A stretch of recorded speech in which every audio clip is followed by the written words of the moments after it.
Hello and welcome.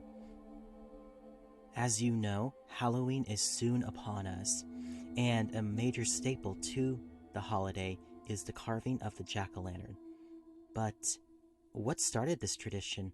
Why do we do it? Well, the folklore behind this tradition originates all the way in Ireland.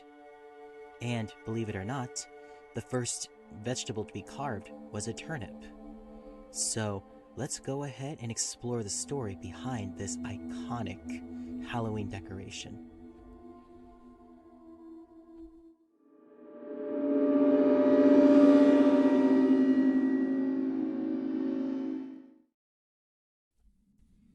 Long ago, in a small village in Ireland, lived a drunkard named Stingy Jack. He wasn't held in very high regard by the townsfolk. One evening, though, Satan overheard stories of the devious deeds of Jack and decided that he must have this fellow's soul. Jack may have been stingy, but he was quite clever. When Satan came to collect his soul, he successfully made the case that the least Satan could do was allow him to have a final drink at his favorite pub. After which, Stingy Jack left Satan on the hook for the tab. Jack suggested he turn himself into a coin to pay the bill, and that they would be off on their journey to the underworld. Satan was fooled when Jack took the coin and put it into his pocket alongside a silver crucifix, thereby trapping Satan in his pocket. The devil begged and pleaded, and only upon agreeing to leave Jack alone for 10 years was he released. Exactly 10 years later, Satan found Jack stumbling home from the pub. With a heavy sigh, Jack looked at the devil, knowing full well that he intended to drag him to hell.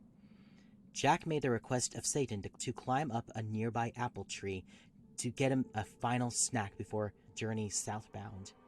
Satan, apparently not as clever as Jack, climbed the apple tree.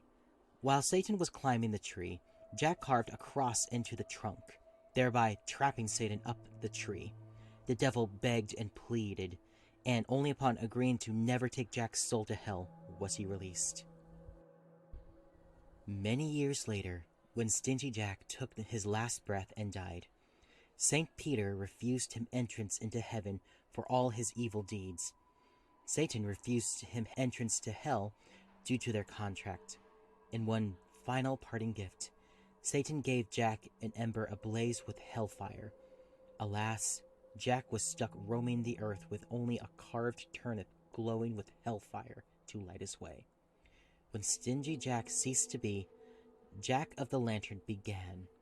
On Halloween night, keep an eye out for the restless wandering soul every time you see a jack-o'-lantern, for it may be the hellfire glowing from within Jack's lantern.